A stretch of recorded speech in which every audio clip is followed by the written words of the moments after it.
Good evening. I will now call this committee of the City of Urbana Committee of the Whole meeting to order. Will the clerk call the roll? Councilmember Wu. Here. Councilmember Evans. Here. Councilmember Hersey. Councilmember Colasetti. Here. Councilmember Bishop. Here. Councilmember Wilkin. Councilmember Quisenberry. Here. Mayor Williams. Here. Thank you. Okay, next item on the agenda is approval of minutes from two meetings on July 7th, one being the City Council meeting minutes and the other being the Committee of the Whole meeting minutes. So moved. Second. Okay. So it's been moved by Mary Alice to approve the two meeting minutes and seconded by Jaya. Any discussion or corrections to the meeting minutes? None? Okay. All those in favor, please say aye. Aye. All those opposed? Okay, that motion passes. Next item, are there any additions to the agenda? I just will note one minor typo correction. The very last resolution 10 there under F on new business, should be 74R. We duplicated the number. So when we get to that item, it's 74. Sorry. Gotcha. Make that correction. Next item is presentations and public input. No presentations listed. Is there any public input tonight? Please step up to the mic. You have 5 minutes to speak. Thank you. Good evening. My name is Claudia Lenhoff, and I'm the Executive Director of Champaign County Healthcare Consumers. I wasn't going to speak tonight, but since it looks like you'll be able to move through the agenda pretty quickly, I don't feel like I'm going to hold anything up. I just wanted to mention briefly some of the results of the ARPA funding that we got from y'all, so for which we're incredibly grateful. So that grant allowed us, or is allowing us, to work with 3 different low-income populations: seniors, immigrants, and people with disabling conditions. And I just wanted to report briefly, and I can send an email with specifics, but with regard to the disability applications that we have been doing since this grant funding, I don't remember the total number of people who we have gotten approved, but I remember the dollar amounts. So when people get approved, they now get a monthly source of income that is very hard to be ever taken away. And in terms of monthly income that has been brought to our community because of that work, it's over $30,000 a month in new income coming into this community. And then that's of the ones who report to us what they get. Not everybody shares that information. And then in terms of lump sum back pays, so people will sometimes get a lump sum back pay because they get approved, and then the date of their application, Social Security can go back a year from the date of their application if they were deemed disabled during that time. So in terms of lump sum back pay, our clients have received over $152,000. And that's of the ones who report to us. Not everybody reports to us. And with that funding, some people have been able to get their housing stabilized, have been able to get transportation and other needs met, and or catching up on their rent if they had a landlord who was kind enough to, to help them out for a little bit. So I just wanted to share that news with y'all. And then also the last meeting when I was here, Chris asked a question about the number of homeless given all the funding that has gone out. I want to say that number would have been far greater without your funding. And I can give an example. Restoration Urban Ministries basically shut down their transitional housing program, and that was this spring. And we were hearing it from their clients before they were openly talking about it. So we started working with their clients. I think we had about 32 different households that we were working with, and we were able to help about 25 or 26 of those households get housed. Otherwise, they would have joined the ranks of the homeless. So that's just a small example. But all the national trends are affecting our community, just like every other community. Cost of housing is increasing, and so that's part of why the number of homeless individuals have gone up. But without your funding, that situation would have been far, far worse. So anyway, I wanted to thank y'all and just give you that little update in terms of dollars and cents. Thanks. Okay, I think that concludes public input if there are no letters to be read. Is there a staff report? Okay, hearing none, I think not. Moving on to new business. First item is resolution number 2025-08-065R, a resolution approving an increase in the number of Class R and T-1 liquor licenses for Sapella's LLC doing business as Sapella's Restaurant, 510 North Cunningham Avenue, Suite A, Urbana, Illinois. And I'll just say to this resolution, while it's not a new business, it's an existing business that has never received a liquor license, and that is where our request is coming from now. Okay, are there any questions?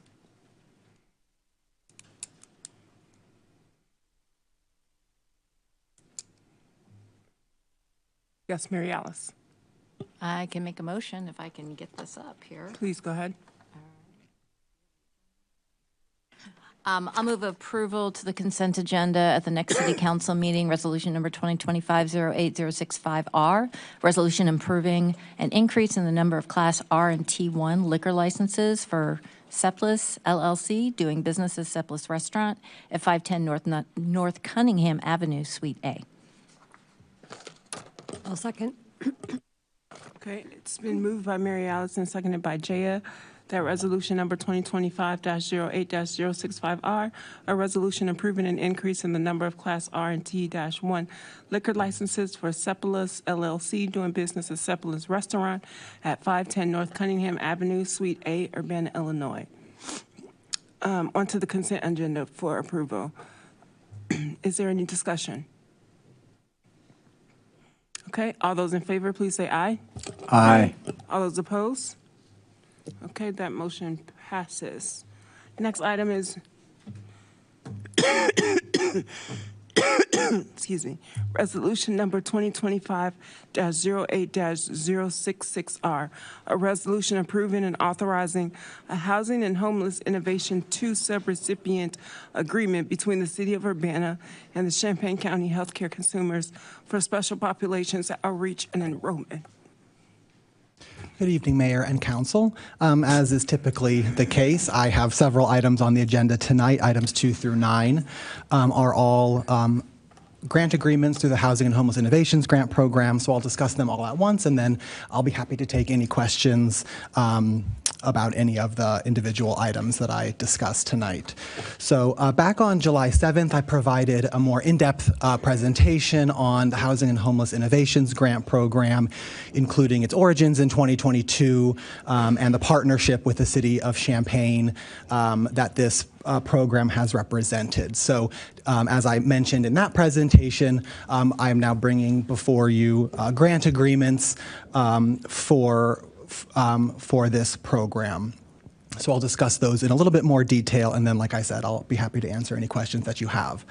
So just to reiterate the context, the purpose of the Housing and Homeless Innovations Grant Program is to leverage various funding sources to support local organizations that provide services, non-congregate shelter, and housing opportunities to individuals and households that are experiencing homelessness.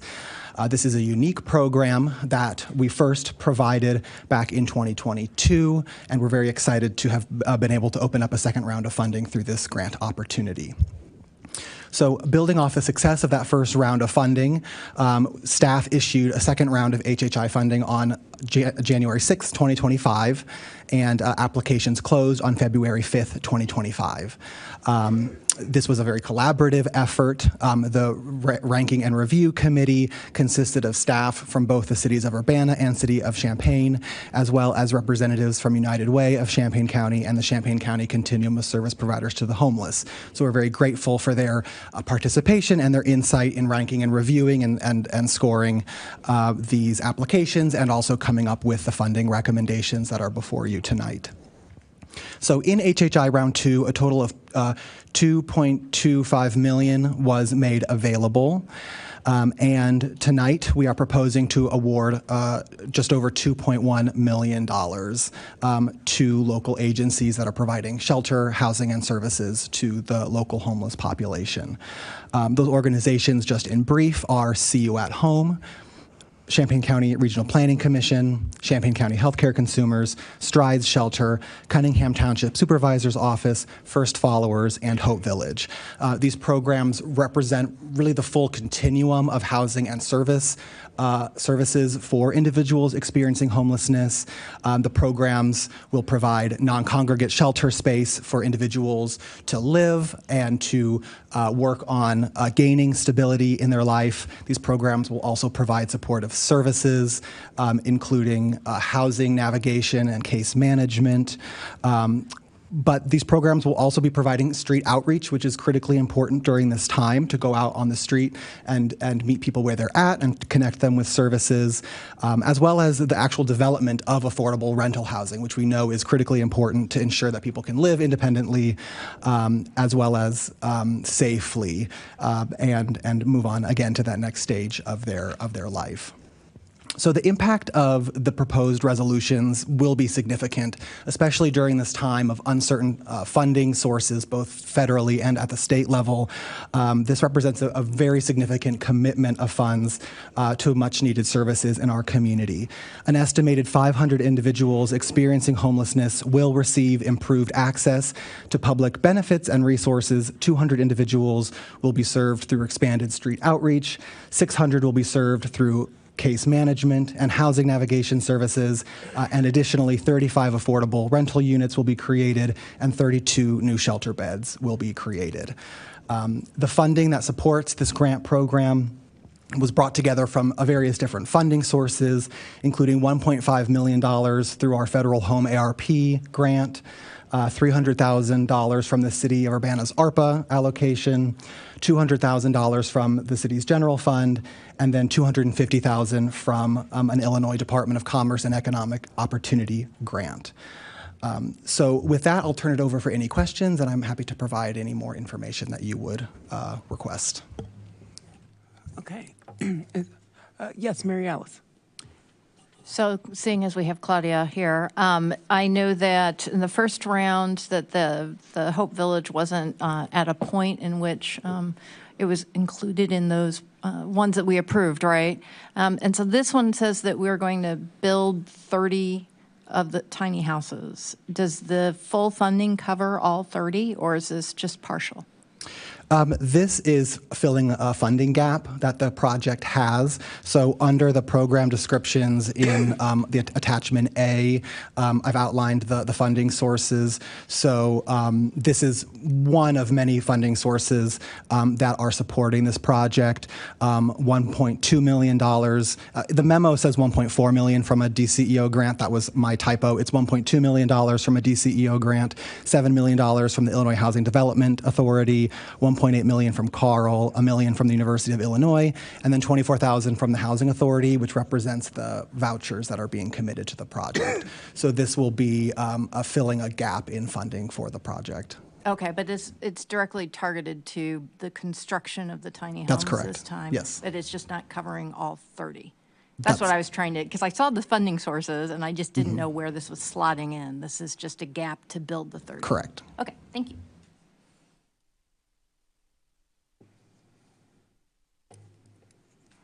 Any further questions? Yeah. wondering about omnibusing these items, and I'd be happy to make a motion to do so. So, Darcy, correct me if I do this wrong, but I think I'm moving to omnibus, and then I read out the, cool, all right. The following resolutions. So resolution number 2025-08-066 are a resolution approving and authorizing housing and homeless innovations to subgrant agreement between the City of Urbana and Champaign County Healthcare Consumers for special populations outreach and enrollment. Resolution number 2025-08-067 are a resolution approving and authorizing a housing and homeless innovations to subrecipient agreement between the City of Urbana and Champaign County Regional Planning Commission for emergency shelter for families Comfort Corner. Resolution number 2025-08-068 are a resolution approving and authorizing a housing and homeless innovation to subrecipient agreement, between the City of Urbana and City of Champaign Township for Stride Shelter. Resolution number 2025-08-069 are a resolution approving, authorizing a housing and homeless innovations to subrecipient agreement between the City of Urbana and Cunningham Township Supervisor's Office for CARES/Bridge to Home program. Resolution number 2025-08-070 are a resolution approving and authorizing a housing and homeless innovations to subrecipient agreement between the City of Urbana and See You at Home, Inc. for Mattis Shelter operating support. Resolution number 2025-08-071 are a resolution approving and authorizing a housing and homeless innovations to subrecipient agreement between the City of Urbana and See You at Home, Inc. for Mattis Shelter rehabilitation. Resolution number 2025-08-072 are a resolution approving and authorizing a housing and homeless innovations to subrecipient agreement between the City of Urbana and First Followers for Weber/Wiley affordable rental housing development. And resolution number 2025-08-073 are a resolution approving and authorizing a housing and homeless innovations to subrecipient agreement between the City of Urbana and Hope Village, Inc. for Hope Village. Second. Okay, it's been moved by Jaya and seconded by Mary Alice that the previously read resolutions are omnibus together. Is there any discussion? No? Okay. All those in favor, please say aye. Aye. All those opposed? Okay. Those are all bundled together. Yes, Jaya. I'd like to move approval of the omnibus items on the consent agenda. Okay. And I will second that motion. Okay. Okay, the omnibus package has been,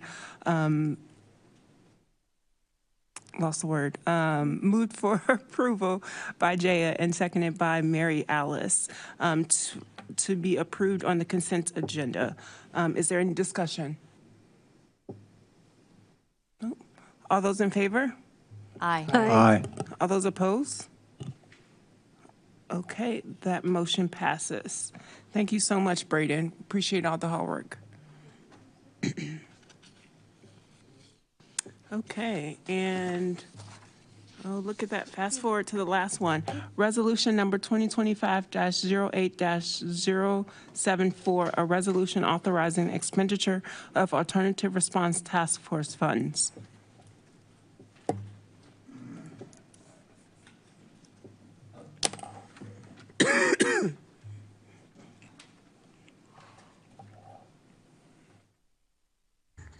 So before Tarek jumps in here, I just wanted to personally thank him for jumping in to take this on. With the turnover administration and some staff turnover, we really wanted to make sure that this particular project kept moving so that we could get the Alternative Response Task Force in business and doing its work. So with that, Tarek's gonna talk you through the proposal here. So thank you for that, Elizabeth. Good evening, Council and Mayor. So Elizabeth specifically asked me not to thank her for her support here. So because I am not compliant, ask my parents, I'm going to thank her. Matt Rushley, don't giggle too much. You're next. I wanted to thank Matt for his nearly limitless patience and support going through a pretty complicated contract at the end of the day. I'd like to thank the council as a whole in terms of all the work that you've done around this, but I think in particular, I've got a couple of names here. So council members Bishop and Wilkin, who reviewed the LEAP proposal and provided feedback. And then also council members Colacetti and Wu, who have volunteered to be on the Alternative Response Task Force team or sessions. So then finally, I do have to thank one last person who's not here, and that's Will Kachowski, who is not only a great boss, but who really shepherded this through a lot of difficult times. So not only do I miss him, but he deserves a lot of thanks for getting this done. So I think I'm through all my thank yous. Thank you for that indulgence. And we'll go through and get started to talk about this resolution to authorize funds for the Alternative Response Task Force contract with LEAP. So that went a little bit faster. So I just wanted to go briefly through the flow of this presentation. We'll start with the request itself, including the budget dollars requested, and then talk a little bit about the detail of that. We'll touch on some of the key engagement touch points. These are the discussions and the sessions that LEAP in general will be leading. And then we'll talk a little bit about the actual physical deliverables, the reports mostly. Then we'll talk about the open meetings aligned procedures. I know those are really important to this council, so I think we have some good news there. Finally, a high-level timeline. Again, I don't want to promise something that LEAP will ultimately have to deliver, but I think we have a rough sense of what that's going to look like. Then we'll open it up for questions and discussion. So with that, I will go into the request itself. So at a very high level, the request is to approve a resolution that would allow for the expenditure of funds related to the Alternative Response Task Force contract with the Law Enforcement Action Partnership, or LEAP. Excuse me. So ultimately, the purpose here is a recommendation for an alternative response model, or ARM. So at a high level, what are we requesting from a funds standpoint? It is up to, and I really want to emphasize, up to $52,130. I don't think we anticipate hitting that number, but we wanted to make sure that we didn't have to come back to you on short notice. So the way this all sums up is at the top there is the core LEAP deliverables. This is just what the contract includes, and that's $33,610. Tip of the hat really to LEAP here for going out of their way to find a Joyce Foundation grant that knocked the price down from what it would have been, $63,610, down to what we're actually paying. The next couple of lines get a little bit complicated, and we've broken it out on the following page. It may be more detail than you really want, but you can always roll us back. So there will be some additional or related expenditures that we believe up to $10,000 for things like light refreshments before each of the large task force meetings, so those 8 task force meetings with roughly 18 stakeholders. There may be also some office supplies that we don't typically have. Again, this is what LEAP has requested and what LEAP has suggested. Then potentially might use some additional task force discussions, in-person discussions. Again, we don't anticipate using more than 2 of those, but this sum of $8,520 represents potentially 4 additional in-person task force discussions. And so that would all add up to $52,130. So as promised, some additional detail. And again, you can tell us if this is too much. So over on the left-hand side of this table here, we've got those deliverables that I just stepped through, right? Those core LEAP deliverables that regardless of how the meetings fall will be $33,610. The next set of rows down is related to some of these additional potential expenses, right? So as an example, for the light refreshments and supplies, we are estimating, the best we can do at this point, that those will be about $250 for each of the 8 large group discussions that LEAP is running with that stakeholder group, right? And so that is $2,000 kind of under either the best or worst case scenario as we've detailed them here. Then the facilities rental, and this is where it gets a little spicy, right? It could be anywhere from $0 to up to $1,000 per meeting. You're probably asking us why, right? So it could be zero if, as an example, we're able to use council chambers, which would be great. What makes it a little bit more difficult is that LEAP has requested that we have full two-way video conferencing so that they can pull in some of their remote consultants. As I think the council is painfully aware, we don't have that ability and people have to call in, and that's not always a great experience. So we are pretty sure that we're going to have to go to an external venue, which could cost up to what we're saying here is $1,000 per meeting. There are other alternatives. So Thomas Webb, who's not here today, so I don't want to ask him to deliver on something that he hasn't actually approved, is looking into some technologies, basically 360-degree webcams. They're called OWL systems, if you've ever heard of them, that sit on tables and are really good for large focus groups.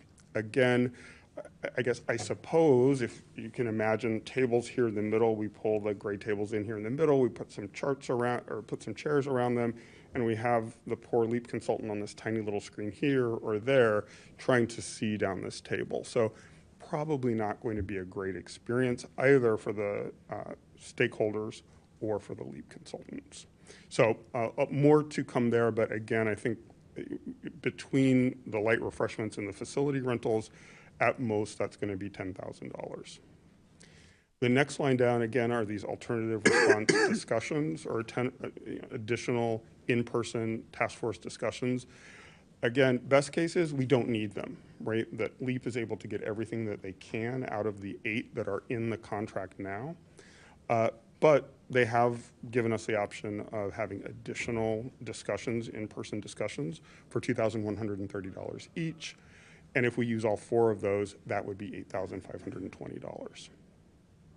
So when you add it all up, best case, right, is around $35,610. Worst case, up to $52,130. Okay. Did you want to add anything to that? So you may not have wanted that much detail. I will also emphasize, if we don't use all the money that we request, it goes back into the same kitty of funds that we will be using for the alternative response task force. So with that, and I'm sure we'll have questions on this at the end, I'll go ahead and move forward. So having talked a little bit about the funding, I wanted to talk about some of these key engagement touch points, as we're calling them. They're different types, so that could be discussions, could be presentations to council. So I'm going to run through these very quickly. They're roughly in order, a deliverable order, so when we would get them. So the project, if we move forward, would start with an in-person focus group with the city council, likely here. They would then deploy an online survey to inform some of the discussion. Next bullet point, at those 8 large group discussions with the task force. So those are, again, 18 stakeholders. I think it's important to mention, will become important later potentially, that it's 18 stakeholders plus at least 2 in-person LEAP folks, plus the clerk, plus a few support staff. So again, we need a pretty good sized facility to support all of those people. The next one are some of the one-on-one and small group discussions that LEAP, again, will lead. LEAP will then present a preliminary report, kind of preview it, if you will, with the task force to get feedback, and then also present the final report to the task force. Second to last bullet point, a final report here, likely at the city council meeting, and then finally 2 community engagement events. So those are all of the various touch points that LEAP has put into their contract. So if those are the touch points, what are the actual key, almost physical deliverables, if you will? So LEAP will prepare materials for each of those 8 task force discussions. They will also create summaries for those task force discussions, but also for the one-on-one and small group discussions. They will perform an analysis of calls for service data and create call narratives, as they call them. And then they'll produce a preliminary report and a final report with recommendations for the model, to be sure, but also a potential budget, as well as potential funding sources and an implementation guide. So this is more physical or tangible deliverables, if you will. Okay. So now we'll move on to the open meetings aligned procedures. So the goal here is for us to align with the Illinois Open Meetings Act as well as the resolution that was passed regarding open meetings procedures earlier. And so for the 8 large group discussions, again, 18 stakeholders, 90 minutes, the city clerk has graciously agreed to treat it much like a typical meeting, right? To create an agenda, to make sure that they are at convenient times and places, to notice those discussions as we would a typical meeting, to publish summaries that are similar to minutes and put those into a record, to also incorporate other feedback like email into the record, recommend an approach to public comment. Again, if you look up again, they're only 90 minutes long, so we probably need to figure something out there, and then also to apply Robert's rules around decorum and communication. So those are what we will do that I think align well and meet your expectations. You did get an email, I think, last week around potential accommodations that we might need, because is it longer than that? Okay, so maybe 2 weeks ago. One of the things just to realize is that LEAP will lead those 8 large group task force discussions, as well as some of the one-on-one and smaller discussions with support from the city clerk, right? The summaries, again, similar to minutes, will not be voted on. We don't have that kind of structure with these task force. Again, LEAP is leading them. So the summaries will not be voted on, and the email and other feedback will not be read into the record, and that's really just because of the amount of time that we have available. There is no quorum, so if something goes wrong, so we have a big snowstorm or something like that, we're really just going to have to turn it over to LEAP to give us their best direction there. And keep moving, hopefully. Then finally, we will be doing audio and visual recording, and we will make our best effort to live stream, but depending on the facility that we end up with, we may not have that capability. But for sure, we will make any video recordings and audio recordings available online. So just wanted to kind of put the last 3 slides together so that there's no confusion or question, or I haven't been clear. Certainly can ask me about this. So what does that mean in terms of the various engagement touch points that we've talked about and the open meeting procedures that we'll be employing? So for that in-person council focus group that will kick us off, that will just be straight OMA, because you guys, hopefully all of you, or at least a majority of a quorum, will be here for us. With the 8 large group discussions, you've just seen an example on the previous slides of those open meetings aligned procedures, which we think come as close as we possibly can. Then for the preliminary and final report to the task force, LEAP has given us some options. Again, that will be fairly far out. They'll all be open meetings aligned, right? So we might be able to use 2 of those 8 large group discussions that we discussed, or we might need those 2 additional task force discussions. That's why we asked for the money for the additional task force. Or potentially Teams or Zoom presentations. We're hoping that by that time we all know how we work well together. We've kind of got all the kinks figured out. Also, if you look at the schedule, again, not committing LEAP to anything, but Murphy's Law, in effect, all of those big 8 group discussions with the stakeholders kind of hit during the traditional fall and winter holiday season, so I think we might be looking for some flexibility at this point. Then the final report to City Council, again, straight OMA. And the last 2 engagement pieces here, the community events, are open by design, and we think that we may not need the formality of some of the procedures we described earlier. We don't know where these will be, if they'll be in the community at a church that may not have facilities that support, as an example, live streaming. So that's a bit of a summary there. So the timeline, and again, not promising anything. This is LEAP's to ultimately come back with once they get in here and learn a little bit more about us, we hope.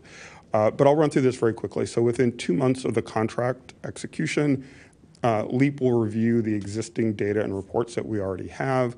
They'll try to conduct that City Council kickoff focus group, obtain the call data. Well, we'll help them obtain the call data from METCAD, and they'll begin the data analysis. They'll also then deploy or distribute the task force survey. within 3 months, they'll complete an initial, or I would call it preliminary call narrative analysis, and present those results to the task force. They'll begin the in-person task force large group conversations, as well as some of those one-on-one and small group sessions. At the 6-month point, they will draft a preliminary report and solicit feedback from the task force. And then at the 9-month point, they hope to complete the final report and present those findings at both City Council as well as community meetings. So with that, just need to say, again, thank you collectively to the council and those individuals before. And I think we open it up for questions and discussion. Yes, thank you so much. Go ahead, James. Well, thank you for this presentation and all your work on this, and Will's work as well, and my fellow council members who have put so much into this. Could you back up to the budget slide again? One. Yeah, something that I feel might be missing here, and maybe I'm wrong. Where is the communications and marketing and promotional budget for getting people to show up at the community events? Because I will say, along this process, along the ARPA process, along several processes that we've had, open houses, community opportunity to weigh in, the number of community members who show up is not what I would hope it would be. And so I hope that there's a marketing communications plan. Is LEAP responsible for it, and that's part of what we're paying them for? Are we planning to do it all with our own social media and things? I wouldn't think that's enough. Is there something missing from this that we need to focus on? It's an excellent point. So beyond what the city clerk will do, of course, in terms of the OMA aligned procedures, we have already had a kind of a pre-kickoff meeting to talk with Bridget, our communications expert, and she is going to put together a plan. We may be able to cover it within the 52,000 that we have here, and if that is the case, we will let you know. If we can't, if it looks like a bigger lift than that, obviously we will be back to let you know what that looks like and what the funds might be needed for that. All right, thank you, because I think we all agree that the community has to come and be a part of this. Yes. Or else we won't have achieved what we said we were trying to do, was build a plan that had community input to it. So as you find out more about that, we look forward to hearing about it. Absolutely. And it is not here, but in the detailed contract, we actually hold ourselves accountable to doing exactly what you're talking about. Yep. A question about the community meetings. You said there would be 2 of them. Would they be like one at the beginning and one at the end, one in the middle? How do you, or did LEAP kind of say how those meetings would be dropped? Right. So LEAP wanted those to be toward the end of the process to make sure that they've had a chance to incorporate all the feedback from the various stakeholder groups, of course, integrate that with the hard data analysis and present and create the reports, and then present the conclusions out to the community. Okay. Gotcha. Thank you. Mary Alice, did you still have a question? I saw your hand up after James. I do have a question. I think Chris was first. Okay, go ahead, Chris. Thank you. Yeah, thanks for working on this and getting it going. And this might be a question also for the clerk, and I understand that this is a work in progress. We're still designing the meetings. And my questions revolve around, is the public going to be able to attend the meetings wherever? 90 minutes doesn't sound like there's much time for public input, if at all. And I would recommend, what I will be recommending, I should say, that if the public wants, and they want to interact with the task force members and communicate with them and give input to them, and I guess would limit it to email, really, because 90 minutes, the task force is going to need that time to work. I don't know what the question is, but that's what I'm noticing.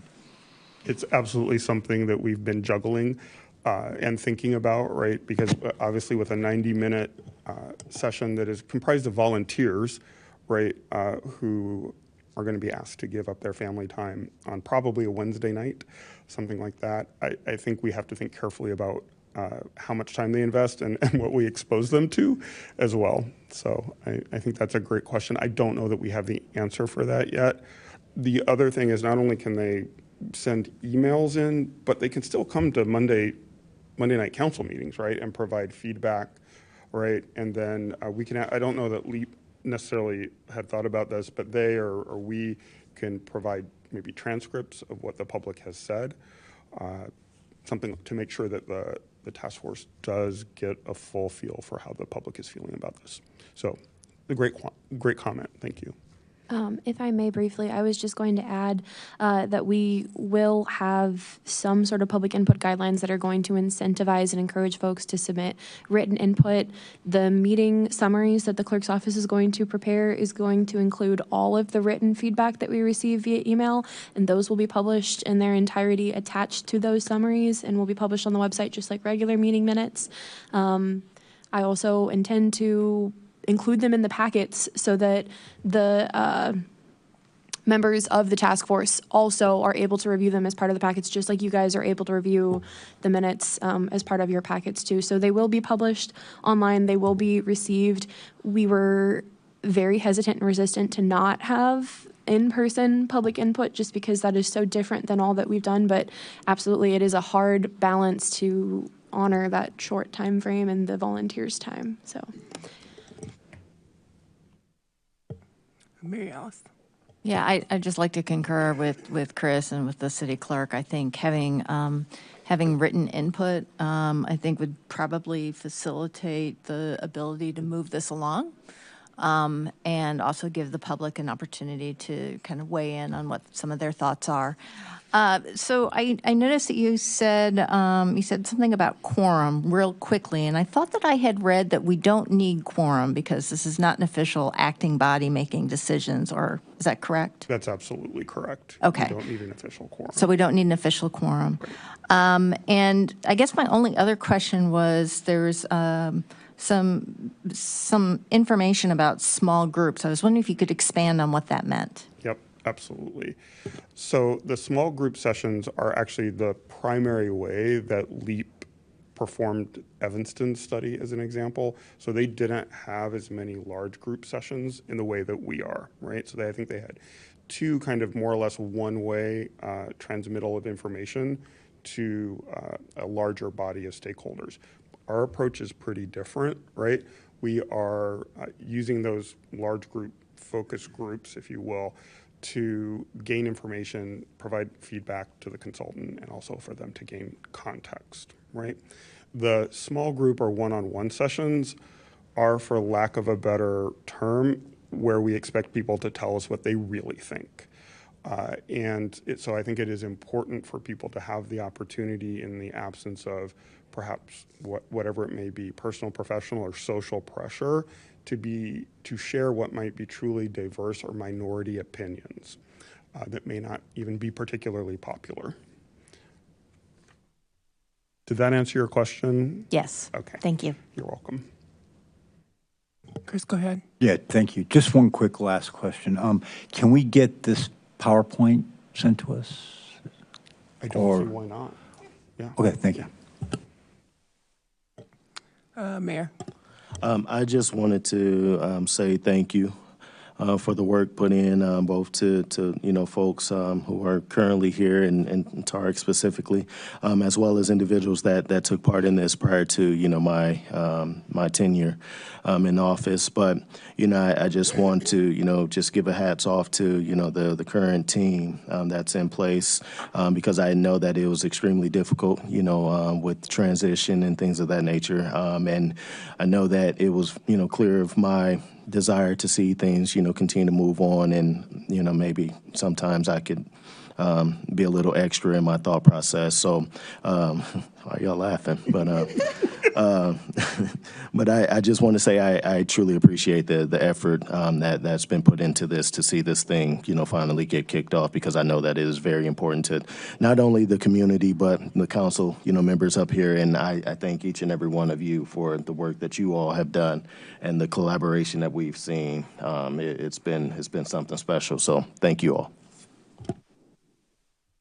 Thank you. We're ready and excited to go. I have one last question related to the public input during the 90-minute meetings.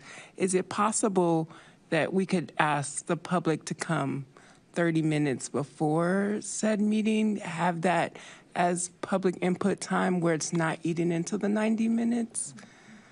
And so they have an opportunity to speak, and that would be like part of the written rule that public input is 30 minutes before, or you can write in. That's just a thought that I just had, and I don't know if it's even feasible. To clarify, are you implying that the task force wouldn't even be there until the actual start time for the 90-minute meeting? So this would just be like 30 minutes of like public speaking without the task force present? Well, maybe not the 18 members. Maybe LEAP is just there, but maybe not the volunteers. I don't know. It was just a thought. I mean, finagle it how you will. Just a thought I had. So I definitely don't feel prepared to speak to LEAP's ability to commit time, and we'll defer to you guys. But Right, just a thought, an idea to throw out at them, whether it's even feasible. We'll definitely ask them. Okay, thanks. Thank you. Just, can I throw in? Yeah. Yeah, to piggyback Chandra's pretty interesting idea, what about just recording the 30 minutes and be part of the minutes later? I mean, just one idea. As the clerk who will be there taking the minutes, I certainly don't have any issue being there an additional 30 minutes. Again, I don't know the venue yet, so I'm not gonna overpromise time. I'm not the one in charge of that, but I'm willing to be there to do that, and I'm open to it. So. Mm-hmm. Yeah, especially if it's at the beginning and before the meeting versus after at the end when everyone's tired and ready to go. Just an idea. See if it's feasible. We'll definitely take it under advisement and kind of also role play it out to see how it just feels. Mm-hmm. I think we also need to be cognizant that the LEAP folks may not be accustomed to getting some of the spicier feedback that we sometimes hear. So I think we'll need to prepare them for that as well. Yeah, show them some old tapes. Okay, are there any more questions? I'd be happy to make a motion, but I kind of feel like this is Jaya's and Chandra's baby, so. Oh. I can make a motion, make a comment. Yeah, I have to say, I'm just sitting here smiling and nodding because this is something Chandra and I started 5 years, 4, I don't know, many years ago. So it's really exciting to see this moving forward. So I will, thank you, gladly move resolution number 2025-08-073R, or 74R, resolution authorizing expenditures of alternate response task force funds on to City Council on the consent agenda for approval. Second. It's been moved by Jay and seconded by Mary Alice that resolution number 2025-08-074R, a resolution authorizing the expenditure of alternative response task force funds onto City Council. Was that on the regular agenda? Consent agenda. Okay, any further discussion? Okay, seeing none, all those in favor, please say aye. Aye. All those opposed? All right, that motion passes. Thank you so much. Next item on the agenda is council input and communications. Yes, Mary Alice, go ahead. Hi, actually, I know that Sharice wanted to be here this evening, and she wasn't, so she passed some information along for me to be able to share with both council and the community, specifically on a program on firearm safety. So there is a firearms safety program that received a grant, so people can receive free cable locks for their firearms as well as a gun safe for their firearms. And I'm going to see if Shwana Donater, who's the person who oversees this program, she's able to come and give us a presentation. I did look up the gun lock pickup locations, and UPD you can come right to this building and get one for free. Those are cable locks. If you want a safe, which is, I believe, with your fingerprint, those are also free. But you do have to sign up on ChampaignCountyGunSafety.org. That's ChampaignCountyGunSafety.org, and you can click on there and you can fill out a form, and then these are all free services to the community. So, thank you. James, go ahead. Yeah, thank you. I did want to mention a couple of things. At our last meeting, there was a public speaker that rattled off some things that I felt needed to be addressed a little bit. First of all, one of the comments was that about the growth of the University of Illinois over the past several years, from 45,000 enrolled students in 2015 through to just under 60,000 in 2024. I just wanted to point out that that's not an unreasonable amount of growth. That averages about 3% a year. That's not a weird number by any stretch, and the person seemed to think that was wildly out of control. I don't think so. The other thing that was talked about was City of Champaign, and I don't want to knock our friends in Champaign. I have a lot of faith in many things that city has done over time, but there was an implication that Champaign has a plan and Urbana doesn't, and I was really kind of offended by that, because while I do at times engage in discourse with our planners about what they're doing, I find them very skilled and very good at what they do and very thoughtful about what they do. And it frustrates me because I watched the city of Champaign allow buildings to be built that almost ran our sanitary district into the ground because they weren't being thoughtful about what they were doing or how big the buildings were and what they were doing to the infrastructure, to the point where they could no longer enforce their parking requirements for buildings and had to just kind of throw them out. So I don't know that we actually want to follow some of the things that our friends in Champaign have done with regard to their planning. I know they've done things like allowed additional structures in lots, tiny houses essentially, and there was a whole lot of discussion about that, consternation about that, and it was actually done in such a way that I'm not sure that any more than one or two have been built. So they went through all that struggle to try to make things, try to do something, made a lot of their residents upset about it, and then it turned out to be an unworkable situation or not something that ended up being taken advantage of because whatever was delivered didn't meet what people needed or wanted to do. So I just want to say I have disagreed with some things our planners have brought before us. I've engaged in discussion about it, but I do appreciate their thoughtfulness and what they've put into it and commend them on their work. Any other council input? Okay. Seeing none, that is the last item on our agenda, and we are adjourned.